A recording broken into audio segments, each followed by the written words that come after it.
Loin de s'apaiser, les tensions entre l'Iran et Israël continuent de s'intensifier. En ce 7e jour du conflit, le premier ministre israélien Benjamin Netanyahou est sans équivoque. You don't string along Donald Trump.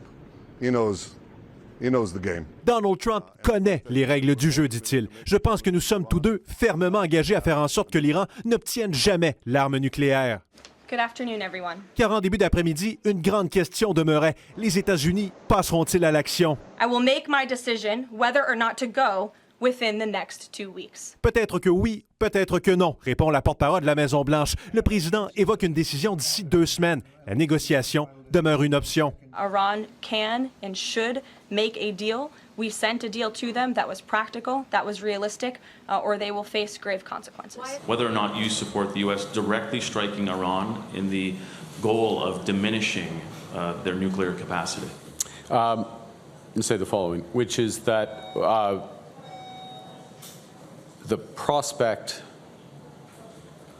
in any sense of that word, of Iran having a nuclear weapon is fundamentally destabilizing. Entre-temps, toujours aucune accalmie en vue. Jeudi, des dizaines de personnes ont été blessées dans une frappe iranienne qui a touché le plus grand hôpital du sud d'Israël. Les images de l'attaque sont aussi choquantes que saisissantes. The department that was directly hit was empty at the time it was hit. Other departments across the medical center had patients in them. Le ministre israélien de la Défense se montre particulièrement incisif envers le guide suprême iranien, Khamenei. L'armée idéologique de l'Iran soutient de son côté que les cibles étaient d'ordre militaire. D'autres régions d'Israël sont également touchées.